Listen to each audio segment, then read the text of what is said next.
On peut dire qu'il a vraiment pris son temps pour arriver sur le marché français. Le Zenfone Zoom d'Asus a été annoncé il y a plus d'1 an et c'est seulement maintenant qu'il est disponible. Alors Asus a voulu créer le téléphone le plus fin au monde avec un zoom optique X3 et on va voir ça de plus près.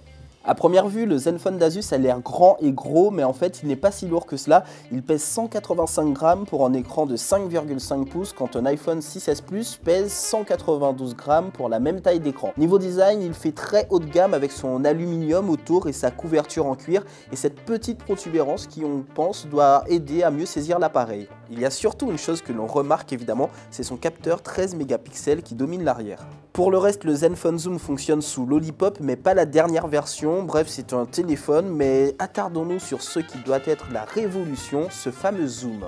Et bien d'abord, l'appareil photo 13 mégapixels manque un peu de mordant, mais c'est un détail car au final les images sont assez belles. Le Zenfone fonctionne bien, surtout en macro.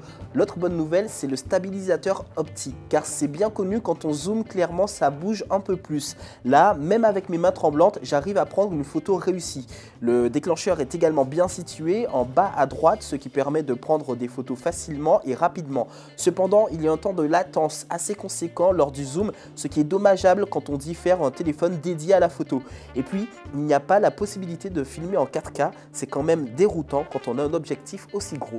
Le Zenfone Zoom d'Asus coûte 549 €, ce qui est plutôt cher par rapport à ses concurrents, surtout quand on propose au final qu'un zoom.